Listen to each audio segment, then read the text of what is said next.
I'm Marcus James Dixon with Gold Derby, and we have an exciting panel today of Emmy-nominated directors. Please welcome back Danny Strong from Dopesick, Nneka Onuorah from Lizzo's Watch Out for the Big Grrrls, Nick Murray from RuPaul's Drag Race, and Karyn Kusama from Yellowjackets.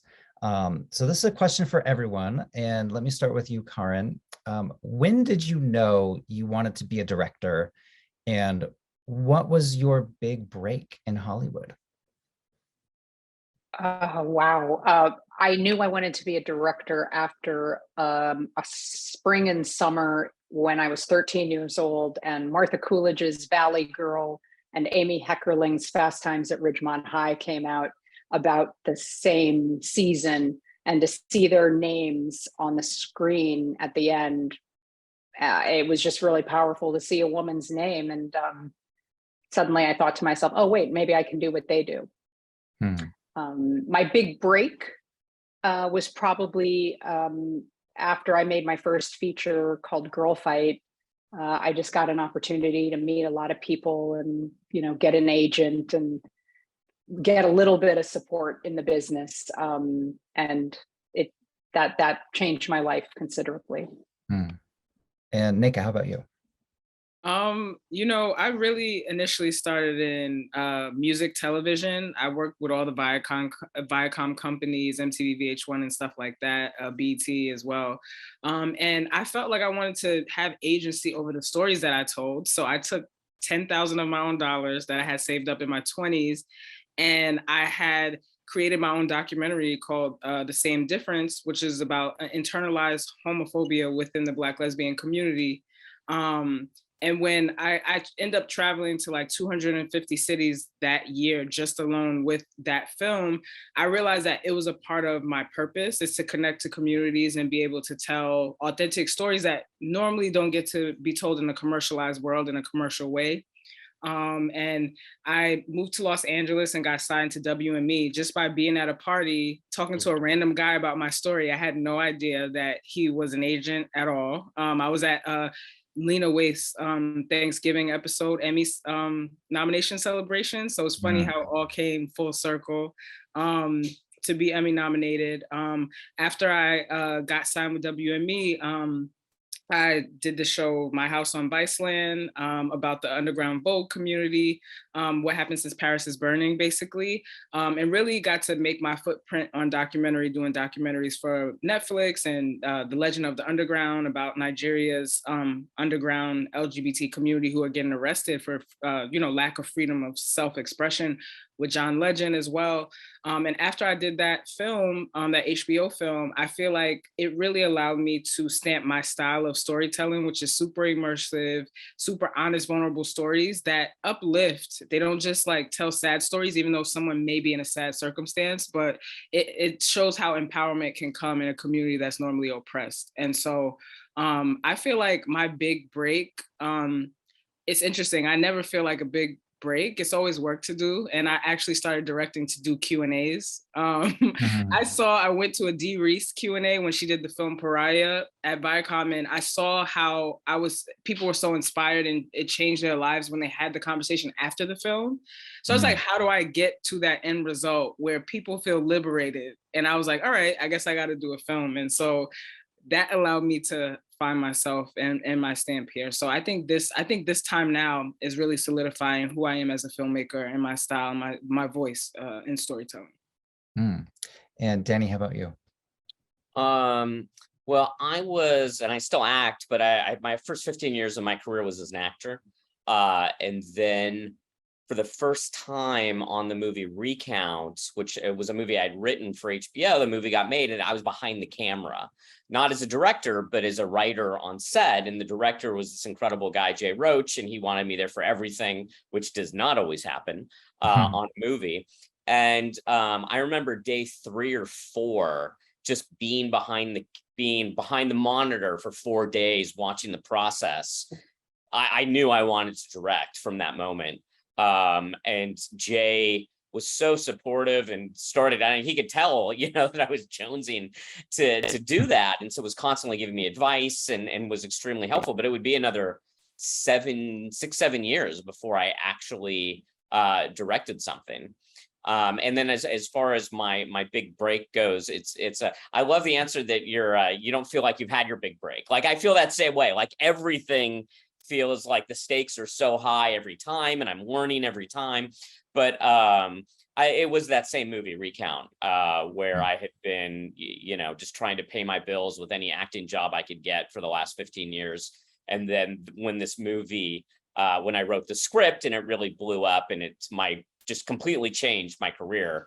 And I just started writing, movie after movie, and then created a TV show and went from there. So everything stemmed, this sort of shift in my career from pounding the pavement actor was from this one movie, Recount. And Nick, how about you? So I grew up in a BBC household. My dad was at the BBC, and I used to go to work with him from a very early age. And he was mainly in radio, but I became instantly fascinated with the whole television process, the lights, the cameras, the studios, the technical side of it all. And I just, at first I thought, it'd be nice to be actually on television, maybe. So I sort of got really excited at any prospect of being in an audience at the age of 13, kind of got me excited. And then the first time I ever sat in a control booth and watched the director of a live show, I sat right at the back and I just watched him, and instantly I said to myself, that's what I want to do. So it was around the age of 13. I forget which show it was. It was a BBC show in Manchester, and I just became obsessed with it from that point onwards. I was always very visual, very interested in the technical side of it, staging, the photography, the lighting. And I suppose, I had a very indirect route getting into television. I worked as a software engineer for a while, and then managed to get a PA position at a new network that was starting up in Rome in Italy.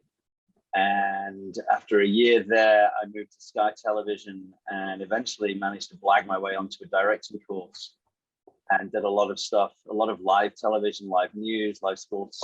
And then I suppose my big break was working on the first UK Big Brother 22 years ago, part of the directing team. And then 5 or 6 years later, I moved to the States, and then I can't really remember my big. Oh, that's right, when I got to direct season 3 of RuPaul's Drag Race, and the rest they say is history. Marcus, I forgot. Like just listening to Nick, I just remembered, and this is a part of not processing anything about career, because I feel like as directors, we all have to go to the next thing and the next thing. But a week before Lizzo, I directed Barack Obama on the show that I directed called The G Word. And it was one of the most just shocking moments that I probably still haven't processed it yet. But just a person as powerful as Barack Obama, having to explain to him what he's going to do when he's so regimented about, how he is and how he works. Was like something that was a dream come true. So I didn't want to like ignore that fact that was a part of one of the times where I was like, okay, something's happening here.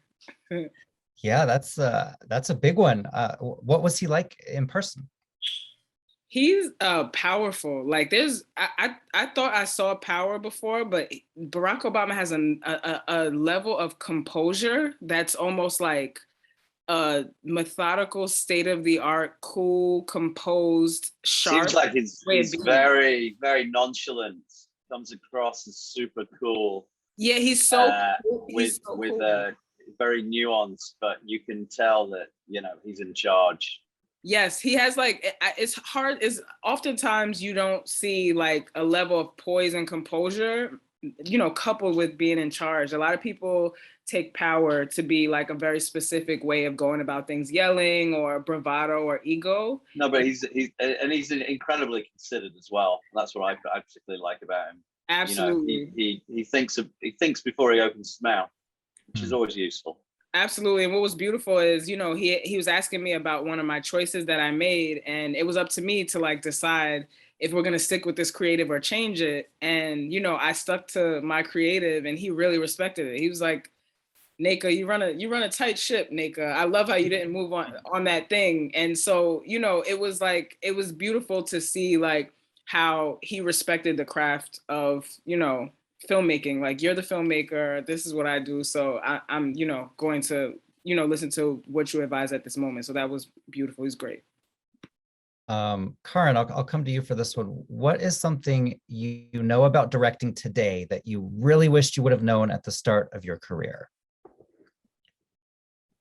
Oh God. Well, there's so many things, but I guess I would say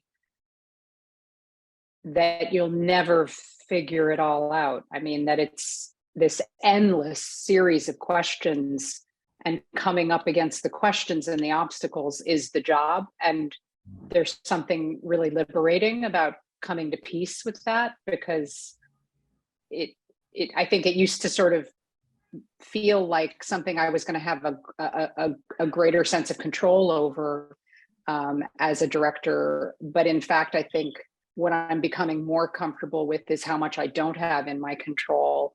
And that's actually, that's been the biggest lesson, is sort of to just take a deep breath and relax minute to minute and day to day in the job.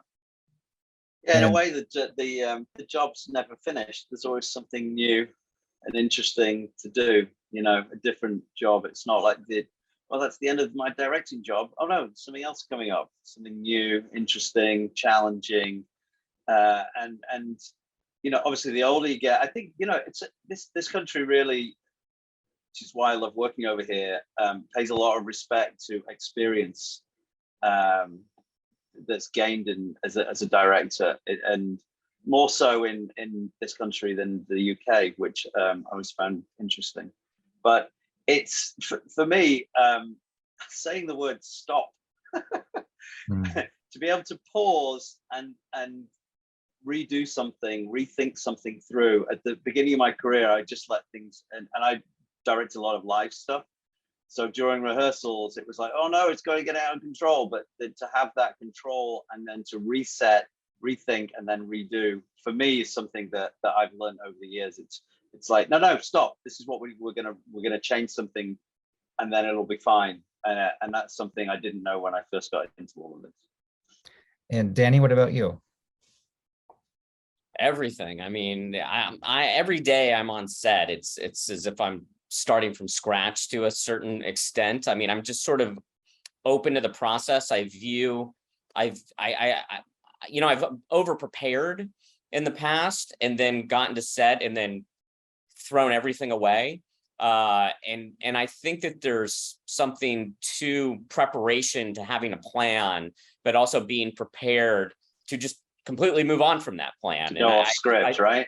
Yeah, so I view it like a tightrope, you know, where I'm on a tightrope, and if I'm off the tightrope, then maybe I'm not fully in this creative process. I don't know if that makes any sense, but it's definitely just sort of being open to what the actors are doing, to what the different department heads are feeling, and that I'm just in charge of all these incredible artists, and trying to guide the ship forward in a way that tells the story as best as I can.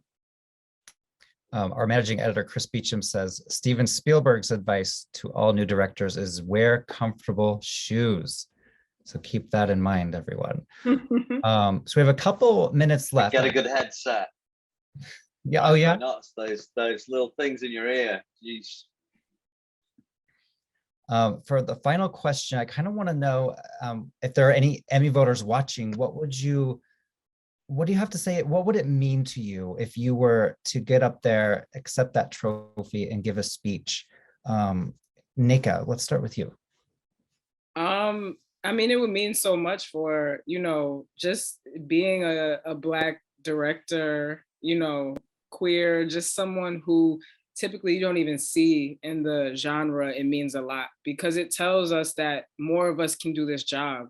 You know, I didn't even know that this was a possibility of a job to do, because I never seen anyone that looked like me being the head of that vision, you know, and just knowing how much it takes to tell an authentic story, get people who've been in this industry to try a new way of doing things differently than they've, you know, done them before, and getting them on board. And then also like maintaining the vision and working with talent like Lizzo and bringing that all together in unison. I feel like it's a big moment for plus size women. It's a big moment for women of color. It's a big moment for big girls. And I think that it will send a message to the world of how important it is for our voices to be heard and stories to be also told by people who also live the experience, which is important as well. And so I think that that is the main thing. It means a lot to representation and for people who look like us. And Danny, what about you? Well, for me, the whole experience of doing Dopesick and telling the story of the opioid crisis has been sort of an exercise in a story that nobody but wanted to make. And so the fact that we even got it made and that Hulu gave us this huge ad campaign and had this wonderful launch it was beyond my wildest expectations. And then for the show to have this impact and keep going, and now all these Emmy nominations for the show has been, you know, really, really gratifying, particularly for a show no one wanted to make, but also that it keeps the spotlight on the issues of the show.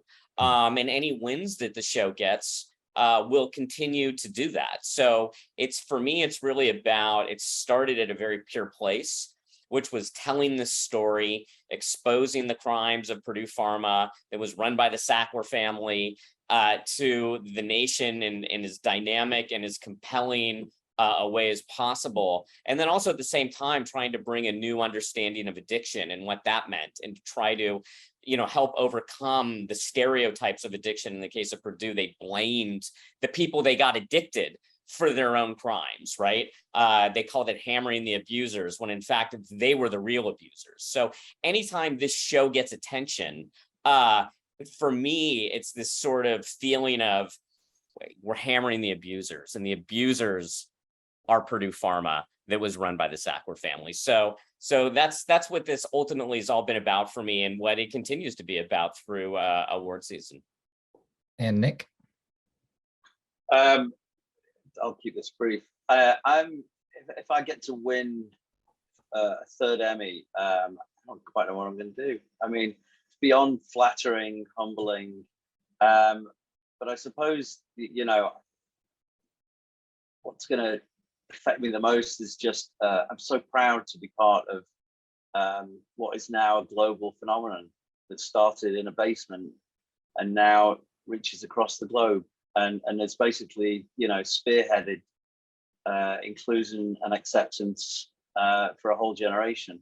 And I'm just going to be humbled and proud to be a small part of that. Yeah, it'll be amazing. Karyn, close us out. I think for me, the reason I wanted to tell the story was that it was about a group of really interesting women with really interesting problems. And I feel like if I were to win, I would be just sort of so joyous in sharing that with the men and women I made this show with, who all believe that, you know, the lives of girls and women are as important to humanity as the lives of everyone else. And so I just felt like it would be I feel like it would just be a vindication of our interest in these lives, and it'd be really humbling. Thank you, everyone, for an amazing group chat. Best of luck at the Emmy Awards. Thank you. Thank you. Thank you so much. Bye, everybody. Thanks very much. Bye. See you all there. Bye.